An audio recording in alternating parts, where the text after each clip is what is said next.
Minutos após a explosiva descompressão, o voo 811 estava rapidamente chegando a 5.000 metros para atingir ar respirável.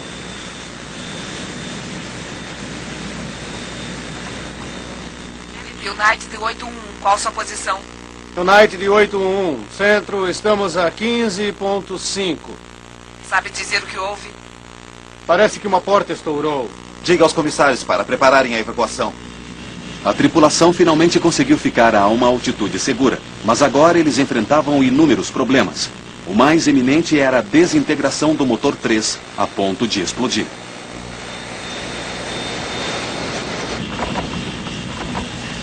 Tem alguma indicação de fogo? Não. Não tem nenhuma. Certo, perdemos o número 3. Acho que vamos ter que isolá-lo. Certo. Pronto para isolar o número 3.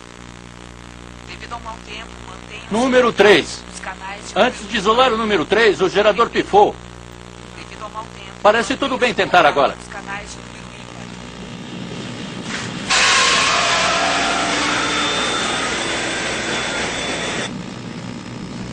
Bom, pelo menos parou a vibração. Alinhamento de combustível, realimentação principal ativada. Centro, United 811, precisamos do equipamento de reserva. Notifique a empresa, por favor. Temos um problema de controle. Asa central, válvulas esquerda e direita ligadas e... Solte o combustível. Soltando agora. Uma comissária de bordo havia ficado seriamente ferida pelos destroços. Enquanto Laura Brantlinger a ajudava, toda a gravidade da situação em que se encontravam de repente tornou-se evidente. Enquanto eu a segurava em meus braços, eu olhei para cima e foi a primeira vez que eu vi aquele enorme buraco na lateral do avião. Havia apenas um vazio e havia poltronas faltando e eu imediatamente soube que havíamos perdido passageiros. 5 fileiras de poltronas haviam ido pelos ares devido à descompressão, matando 9 passageiros. Na cabine de voo, a tripulação estava levando o avião avariado de volta a Honolulu, mas com 128 quilômetros pela frente, a situação ficava ainda pior. Temos um problema enorme de controle. Está travando o leme de direção. Está descarregando rápido? Estou descarregando tudo. Problemas com o motor 4? Sim. Destroços da explosão danificaram também o motor 4. Se ele falhasse completamente, as implicações seriam graves. Se você está com 2 motores e pesa 300 mil quilos, isso é um grande problema. Isso porque, com esse peso, 2 motores não vão mantê-lo no ar. Você vai direto para baixo. Consegue manter 240? Dificilmente. Estamos perdendo altitude. Eu sei. Centro, United 811, estão comigo? Sim, senhor, eu o tenho no radar. Certo, perdemos o motor 3 e não temos força total no motor 4. Não podemos manter a altitude. Estamos soltando o combustível. 811, entendido. Vou lhe dar agora 100 quilômetros ao sul de Honolulu. Entendido. Ainda não falei com ninguém, não consegui ir até lá. Quer que eu vá dar uma olhada? Veja o que está acontecendo lá embaixo. Acho que perdemos um compressor e foi isso que... Não consegue. Não consegue aguentar a altitude. Estou tentando. Tem algum problema aqui. Preciso diminuir a força dessa coisa. Sem problema, capitão. Embora houvesse falha no motor 4, os pilotos continuaram com os motores restantes com força total, o que não deveriam fazer por mais de 2 minutos. A ilha mais próxima estava ainda a 15 minutos. Olhei pela janela do lado direito e vi chamas. Grandes chamas. E eu sei que um motor em chamas significa problema. Os pilotos não sabiam que o motor 4 estava agora em chamas. Você tem agora 250 nós. Agora, isso é bom, mas 7.000... Agora está fazendo mais barulho. Fique de olho na direção. Temos que ir direto para Honolulu. Certo, eu vou descer então para ver o que está acontecendo. Isso, vai lá e veja o que está acontecendo.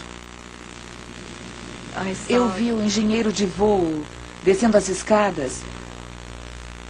E quando eu vi, pensei, ai meu Deus, eles estão vivos. E foi um grande alívio para mim. Ele viu o buraco e ficou branco como papel. E eu gritei para ele, pelo amor de Deus, nos tire daqui.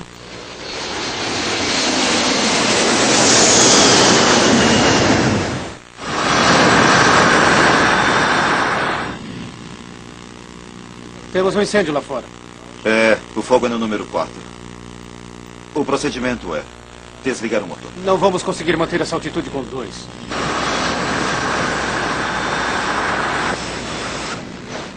Temos um incêndio no lado direito.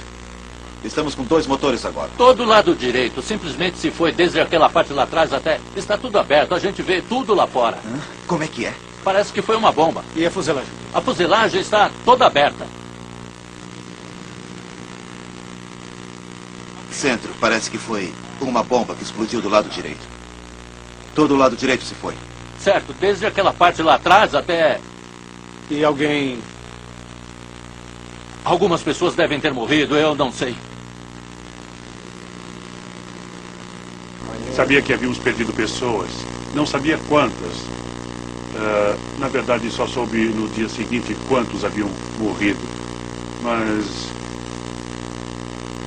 Sabe, é terrível quando você é capitão de uma aeronave e você perde passageiros.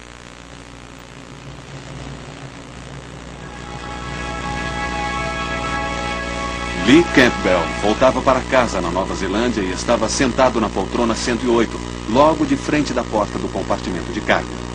Eu acordei sobressaltada porque eu havia visto Lee de pé ao lado da minha cama. Ele tinha apenas uma jaqueta cinza sobre os ombros e um pequeno sorriso no rosto. Claro que ao acordar ele desapareceu, não estava lá. E quando acordamos pela manhã, conversamos sobre isso. Eu disse que havia sido estranho à noite, um sonho tão real, Lee parado ali. E então, ligamos o rádio e a primeira coisa do noticiário foi a de que teria havido um problema com o avião da United. E eu disse, era o Lee, era o meu filho. E meu sangue gelou. Naquele momento eu soube que ele estava morto.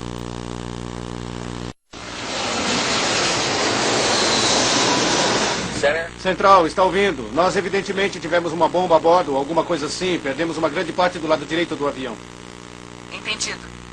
Eu não iria mais rápido do que o necessário devido àquele buraco. Quer dizer, eu não passaria de 250 nós devido àquele grande... Certo. Qual é a velocidade? Abaixo de 240. Isso. Não sei se vamos conseguir. Não sabíamos que iríamos reverter aquilo. Por isso estávamos nos preparando para forçar uma aterrissagem daquele avião à noite. No Oceano Pacífico, coisa que nunca tinha acontecido antes. Os comissários se preparavam para o pior. Meu treinamento me veio à mente e eu me levantei da minha poltrona e comecei a instruir a tripulação, pois precisávamos nos preparar, tínhamos de estar prontos para uma aterrissagem forçada, que eu achava ser inevitável. Estávamos vestindo os coletes salva-vidas e me lembro de ter pensado, não sei se isso vai adiantar, porque quando atingirmos a água, sabe, eu imaginava o avião se arrebentando em pedaços. Se nos chocássemos contra a água, seria o mesmo que nos chocarmos contra o solo, e haveria muito poucos sobreviventes, se é que haveria algum.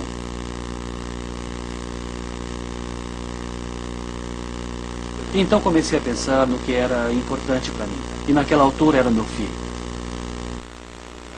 Acreditando que iriam morrer, um passageiro tirou essas fotos na esperança de que fossem encontradas nos destroços e que fornecessem pistas sobre a causa do acidente. Por 15 minutos, o avião perdeu a altitude continuamente. E então, a 1.300 metros, o primeiro lampejo de esperança. Após um tempo incalculável, eu me lembro de um dos passageiros apontar para uma das janelas do lado direito. E todos nós olhamos. Olhamos por aquela pequena janela de onde estávamos sentados e pudemos ver um pequeno ponto de luz. E então mais um, e logo então divisamos a costa. Luzes, adiante. Certo. Certo. Estamos em 4, estamos a 35 quilômetros, em boa forma. Mas o perigo estava longe do fim. No aeroporto de Honolulu, foi declarada emergência. Todas as aeronaves foram desviadas e serviços de resgate preparados para a aterrissagem forçada de um avião completamente carregado. Qual a velocidade? Bom, a 150 se mantiver os dois motores. A 160... United 81 em Informe quantas pessoas a bordo. Entendido. Quantos a bordo? No mínimo 160. Aqui o Knight de 81, aguarde. Não sei quantas pessoas estão a bordo. 200 e... Não tenho os papéis aqui comigo. Estamos muito ocupados agora. 200 e alguma coisa. Está bem. A 6 minutos do aeroporto, a tripulação agora precisava fazer o avião sobrecarregado e ir mais devagar para a aterrissagem. Mas ninguém sabia as consequências disso. O que aconteceu foi que, ao liberar os flaps e o trem de pouso, ainda não sabíamos se iríamos aterrissar no aeroporto, na água ou no centro de Honolulu. Certo, vamos tentar 10. Vamos começar no 10. Como estão os controles? Até agora, tudo bem. Mas os flaps estavam danificados e não iriam se estender completamente. Isso significava que o voo 811 teria de aterrissar perigosamente a alta velocidade. E o Knight 811 já está vendo o aeroporto? Bem à direita, capitão. Tudo bem. Sim, estamos vendo o aeroporto. Knight de 811. O 811 está liberado para aterrissar na pista esquerda. Estamos esperando em 05012. Liberado para pousar. Pista esquerda, United 811. Quando o instável 747 se alinhou para aterrissar, os pilotos sabiam que teriam somente uma chance. Mas mesmo se conseguissem naquele descontrole total, a pergunta perturbadora continuava. Será que a força do impacto iria provocar a desintegração da danificada e sobrecarregada aeronave?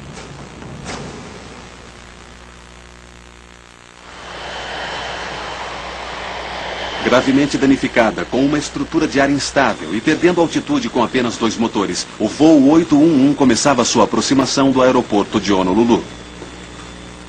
Aproximação com 2 motores. Aproximação com 2 motores.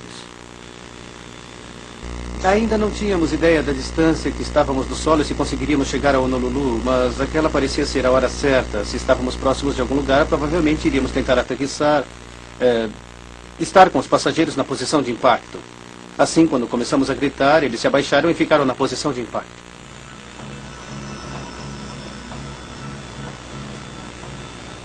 Cada molécula do meu corpo chegava a implorar: coloquem esse maldito avião no solo.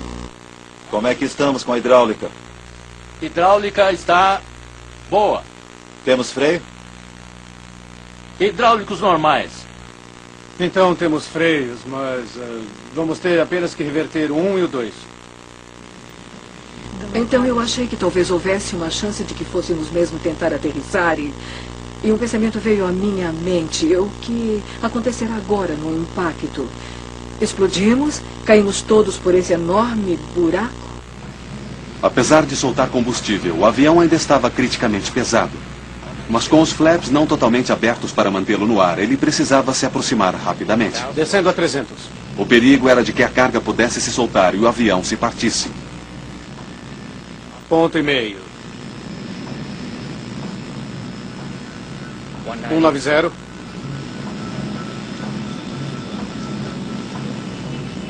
185. Um pouco mais devagar, Dave. Está muito baixo.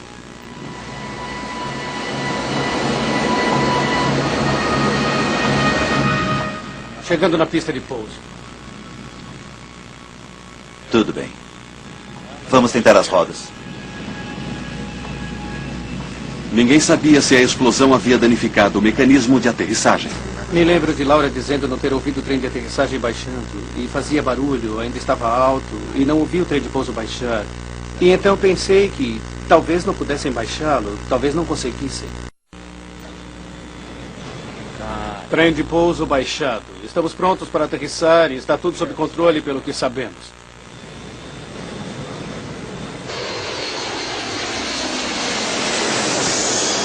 $200. 195. Meio ponto de altura. Parece bom. 192. 185. Diminuindo a força. 30 metros.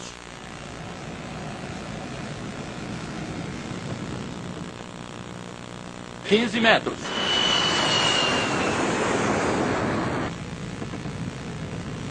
Centralize o equilíbrio. Centralize. 30. 10. 0. Descemos. Trem de pouso aguentando. Aterrissamos. Pareceu rápido. E minha preocupação agora é que não conseguíssemos parar até o fim da pista se continuássemos em frente.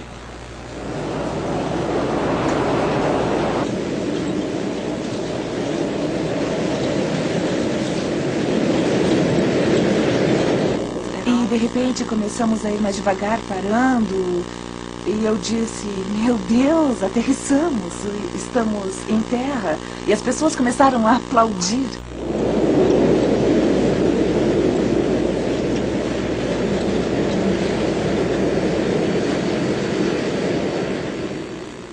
Provavelmente foi a melhor aterrissagem que já fiz. Quando finalmente paramos na pista, liberamos os 10 escorregadores e os comissários evacuaram todos os passageiros. Incrível como tudo aconteceu tão rápido. O que consigo pensar é que em menos de 45 segundos, 330 pessoas saíram do avião. Estávamos a uns 6 metros do solo. Eu teria saído do avião sem o escorregador. Eu estava desesperado para sair. Quando desligamos todos os controles, eu chequei o avião todo para ter certeza de que não havia mais ninguém nele. Fui até a porta à esquerda, desci o escorregador, vim até a frente e vi aquele buraco monstruoso e simplesmente não pude acreditar.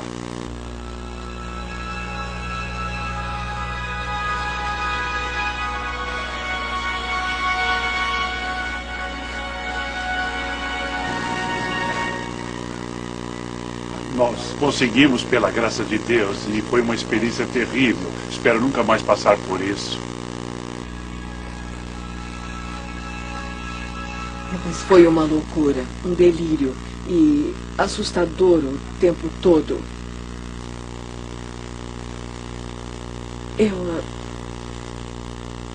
Eu achei mesmo que fosse o fim e que iríamos morrer.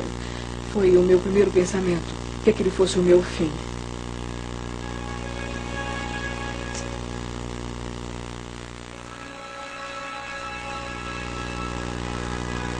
Mas para as famílias das 9 pessoas mortas, a provação estava apenas começando. O filho de Kevin e Susan Campbell, Lee, estava voltando para casa. Por volta das 3 da tarde, eu acho que eles disseram que não havia nenhum neozelandês envolvido, mas nós sabíamos que era ele. E então, depois de uns 15 minutos, recebemos um telefonema de Chicago, dizendo que lamentavam informar que nosso filho estava desaparecido e possivelmente morto. E acho que 1 hora depois um policial bateu em nossa porta e quando olhou para nós disse, eu posso ver que já receberam a notícia. E foi um dia horrível. E não melhorou nada durante muito tempo. Embora o corpo de Lee não tenha sido encontrado, os Campbell voaram imediatamente para ver o avião danificado em Honolulu. O que se sente no início é querer estar o mais próximo possível do local em que o seu parente morreu. E esse lugar era o avião, por isso tínhamos de ir imediatamente ver aquele avião. Os danos internos eram horríveis, uma desordem total. E o buraco na lateral do avião era muito maior do que eu imaginara, mesmo tendo visto o noticiário na televisão. E foi tão triste entrar e ver onde ficava a poltrona de Lee. As pernas da poltrona ainda estavam lá. Havia uma boa parte de fuselagem ao seu lado. E ainda uma janela. Mas o desejo dos Campbell de descobrir a causa da morte de Lee os levou inevitavelmente a ficar frente a frente com detalhes atrozes. Eles nos levaram também até o Instituto Médico Legal, porque haviam encontrado parte de corpos e esse tipo de coisa. Eles, na verdade, não nos mostraram essas partes, mas nos mostraram pedaços e partes que haviam sido recolhidos dos motores e vimos o relatório médico sobre o que tinha sido recuperado. Então, teríamos preferido que fosse mesmo Lee que tivesse passado pelo motor, porque teria sido uma morte instantânea, pois do contrário teria sido uma queda de 4 minutos até o oceano e as pessoas poderiam estar vivas quando isso aconteceu. E pensar nisso é simplesmente terrível. Como ficou claro que o corpo de seu filho nunca seria encontrado, a necessidade dos Campbell de descobrir a causa do acidente se tornou ainda maior. Lee não pode ter morrido por nada. Era preciso descobrir por que ele morreu e ter certeza de que aquilo nunca mais aconteceria. Os Campbell se lançaram em uma investigação pessoal e incansável que duraria quase 2 anos. Entretanto, a perda de seu filho significava que eles não iriam parar diante de nada até descobrir a verdade. Sobre os motores 3 e 4... 2 meses após o acidente com o voo 811, quando o Conselho de Segurança Nacional de Transportes realizou audiências preliminares, os Campbell estavam lá. Mas logo ficaram frustrados. A NTSB levaria meses para completar seu relatório, e assim os Campbell resolveram cuidar do caso eles mesmos. Certamente não deixaríamos que a NTSB aparecesse com as conclusões, nós iríamos acompanhar tudo. E quando a audiência acabou, eles disseram que poderíamos levar o que quiséssemos da mesa onde estavam os documentos. E então Susan foi até a mesa e disse: há algumas coisas muito boas aqui. E então pegou uma caixa e a encheu com todos os documentos que encontramos. Kevin é a pessoa mais honesta que eu conheço. E ali estava ele pegando algo que não nos foi dito especificamente que pegássemos. Estávamos caminhando até a porta quando eles chegaram com um carrinho para pegar todos os documentos. Passamos então pela porta, pegamos um táxi e fomos embora.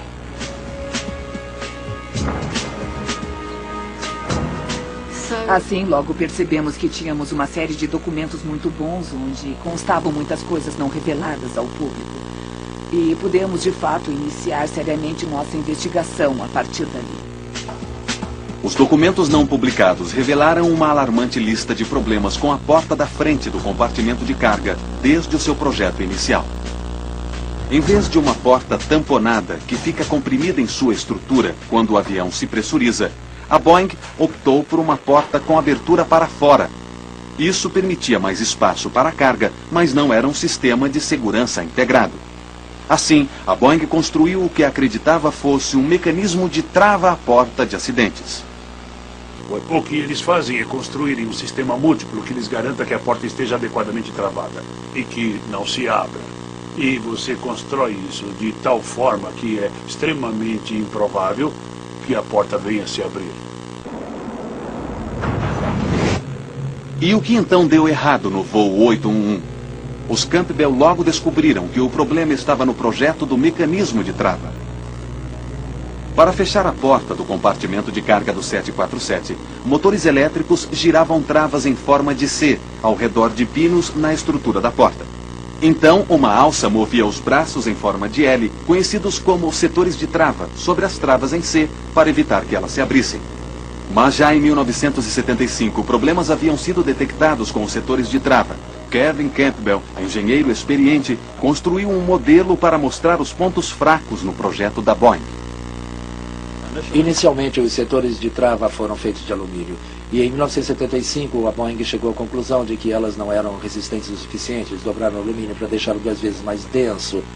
Mas ainda não era o suficiente e muitas aeronaves nem chegaram a colocar essas travas.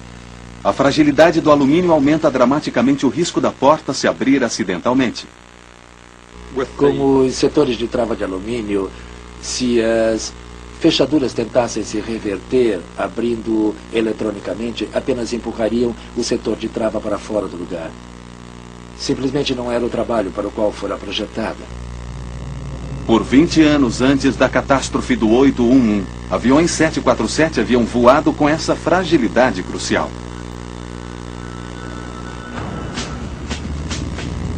Os Campbell se perguntavam o que mais havia ficado por revelar.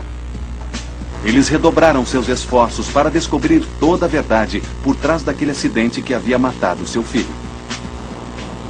Nós compramos um carro e partimos pelos Estados Unidos para ver tantas pessoas quanto possível envolvidas no acidente.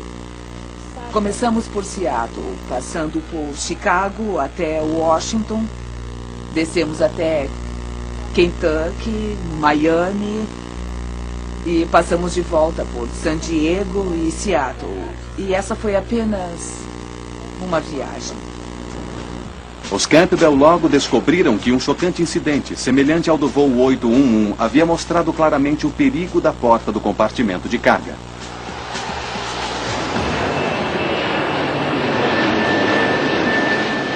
Em 1987, 2 anos antes do voo 811, o voo 747 da Pan Am acabara de levantar voo de Heathrow, quando não conseguiu a pressurização a 7.000 metros.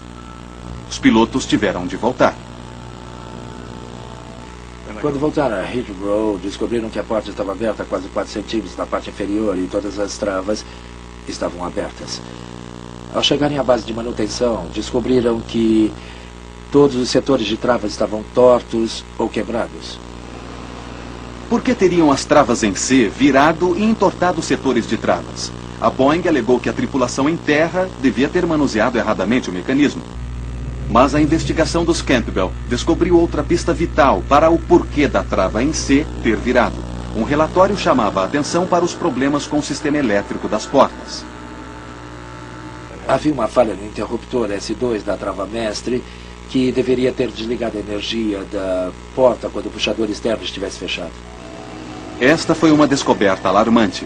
Quando o puxador externo foi fechado, o interruptor S2 da trava mestre deveria desconectar o suprimento de força e desligar os motores da trava C, evitando que virassem. Poderia isso então ter falhado, fazendo com que os motores abrissem a porta? Para descobrir, a Boeing pediu que as empresas aéreas fizessem um teste simples: fechar o puxador externo e então pressionar o interruptor para abrir a porta e ver o que aconteceria. Quando eles apertaram o interruptor, ele realmente funcionou e a Boeing pensou que isso não iria funcionar, mas na verdade funcionou. Havia energia para as travas da porta, com o puxador externo fechado, e a trava começou a se mover e começou a forçar os setores de trava.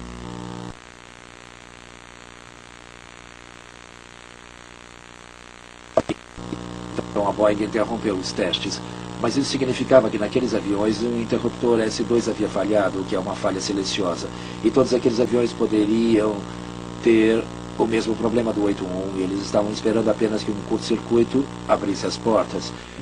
Os Campbell estavam agora convencidos de que o acidente a bordo do voo 811 havia começado com uma falha no interruptor S2. A energia continua nos motores da trava em C. Era preciso apenas um curto-circuito na fiação de 20 anos de idade que se mostrara desgastada em outros aviões para acionar os motores.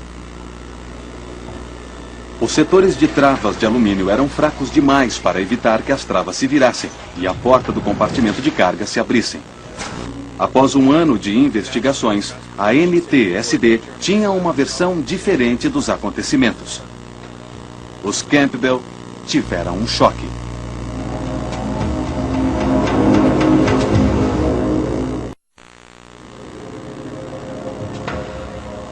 Abril de 1990.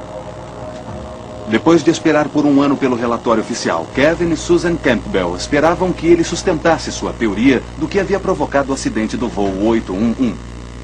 Achei que sairia um outro relatório dizendo que havia um outro mau funcionamento crítico e ficamos pasmos quando eles disseram que a porta tinha sido manuseada incorretamente. Para os Campbell, a explicação imperfeita da NTSB e sua falha em não mencionar os problemas elétricos não serviam para nada. Eles voltaram a investigar o acidente do voo 811 e logo encontraram evidências perturbadoras sobre como e de que forma o acidente poderia ter sido evitado. Após o incidente da Pan Am em 87, a Boeing havia emitido uma diretiva para as empresas aéreas a respeito de como corrigir os fracos setores de trava em alumínio. A meritória diretriz que saiu era para que fossem substituídos os setores de alumínio por setores de aço, que não se entortariam. E haviam algumas exigências temporárias iniciais de inspeção a serem feitas, até o que eles chamavam de término da ação e fim do processo. A reparação era barata e simples, mas não sua execução. O preço real da modificação, a alteração desses setores de trava de aço era de $2.000 por avião. Mas levava 10 horas para ser feito. E era ali que estava o custo. Deixar o avião sem operar durante 10 horas, isso significa milhões de dólares. Os Campbell descobriram que em 88 a regulamentação era para que as empresas aéreas tivessem um prazo de 18 meses para implantar as melhorias. Um ano depois, Lee Campbell e mais 8 pessoas morreriam em um acidente que poderia ter sido evitado. Por que então as empresas aéreas não foram obrigadas a resolver o problema mais rápido? Se esses grandes aviões comerciais, não levantam voo, isso representa um desastre econômico. Então o que eles fazem é um lobby junto à agência reguladora nos Estados Unidos, a FAA, para que possam fazer substituições com o tempo, quando os aviões estiverem em solo. E assim não são tirados do serviço de manutenção. Mas ao fazerem isso, ao permitirem que as empresas aéreas e os fabricantes solucionem o problema sem pressa, em síntese, o que a FAA está fazendo é jogando com a vida de passageiros e da tripulação que estão nesses aviões durante o período de tempo em que não estão adaptados.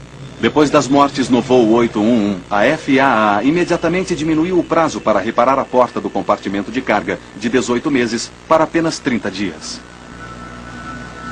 A pressão da campanha dos Campbell finalmente começou a dar resultado. A parte vital da evidência que poderia provar que tinham razão, a porta do compartimento de carga, ainda continuava 3,5 km no fundo do Oceano Pacífico.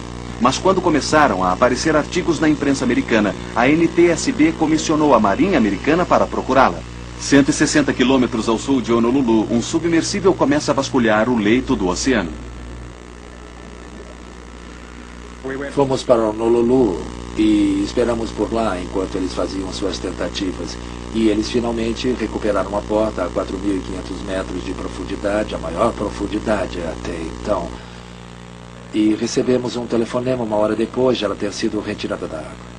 Mas antes que os Campbell pudessem vê-la, a porta foi rapidamente removida para a fábrica da Boeing em Seattle. Os Campbell foram atrás. Fomos até a Boeing e eles não quiseram mostrá-la. Então disseram que partes fundamentais tinham sido levadas para a NTSB. Então entramos no carro outra vez e fomos até Washington.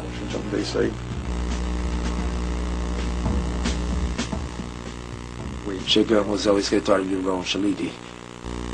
E Ron olhou para o seu relógio e disse: eu posso lhes dar 5 minutos. E aí, 3 horas depois, nós tínhamos em mãos as partes que eles haviam recuperado. E eles reconheceram que estávamos certos, tratava-se de um mau funcionamento elétrico. Finalmente, a NTSB emitiu publicamente um relatório revisado que coincidia com a versão dos Campbell. Houve uma falha negligente no interruptor ou na fiação, que por si só provocou a abertura da porta. É bom quando outras pessoas sabem que você está certo e ficam do seu lado o tempo todo, e quando o apoio que elas lhe deram foi justificado. Os Campbell gastaram milhares de dólares de seu próprio bolso em sua campanha. Nunca se interessaram por qualquer acordo financeiro pela morte de Lee, mas eles convenceram a United e a Boeing a manter uma bolsa universitária em nome dele. Eu não poderia viver tranquilamente se não tivéssemos feito nós mesmos a investigação. Foi uma coisa que nós dois achávamos que tínhamos de fazer, nem chegamos a discutir isso. Apenas sabíamos que era o que devíamos fazer. Mas apesar de campanhas longas e públicas como as dos Campbell, críticos temem que a indústria de aviação não tenha aprendido a lição com o voo 811. As agências reguladoras possuem uma dupla tarefa. Uma é encorajar a aviação E a outra é a segurança da aviação. E quando se tem uma situação onde a parte financeira confronta com a segurança no ar, eles costumam tender para o lado econômico e não para a segurança. Sérios acidentes provocados por defeitos conhecidos continuam a ocorrer. Nos anos 90, problemas conhecidos em sistemas de refrigeração em aeronaves levaram a desastres. Pelo menos 3 aviões sofreram incêndios fatais devido a perigos conhecidos provocados por materiais de isolamento inflamáveis. Em 98, um 747 totalmente carregado explodiu sobre o Atlântico quando defeitos conhecidos na antiga fiação acabaram provocando incêndio nos tanques de combustível devido a riscos já conhecidos. Inevitavelmente, os especialistas são céticos quando se trata da possibilidade da indústria da aviação conseguir equacionar lucro e prevenção. E o que a indústria diz? Substituir todas as fiações deixaria todos os aviões parados. Isso seria muito dispendioso. Assim, um avião a cada 10 anos, um avião a cada 5 anos, 200 ou 300 pessoas. É o custo do negócio. O custo do negócio. E esta é uma grande análise econômica, a menos que sua mãe ou seu filho estejam a bordo de um desses aviões que acaba pagando o preço da preocupação econômica deles.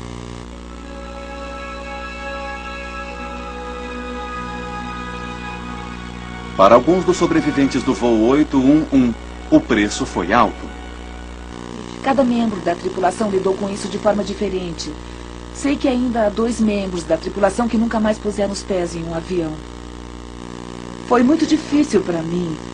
Fui diagnosticada com um grave estresse pós-traumático. Você não consegue raciocinar, não consegue pensar, tomar uma simples decisão é extremamente difícil. Você fica totalmente perdida. Foi mesmo muito difícil lidar com isso.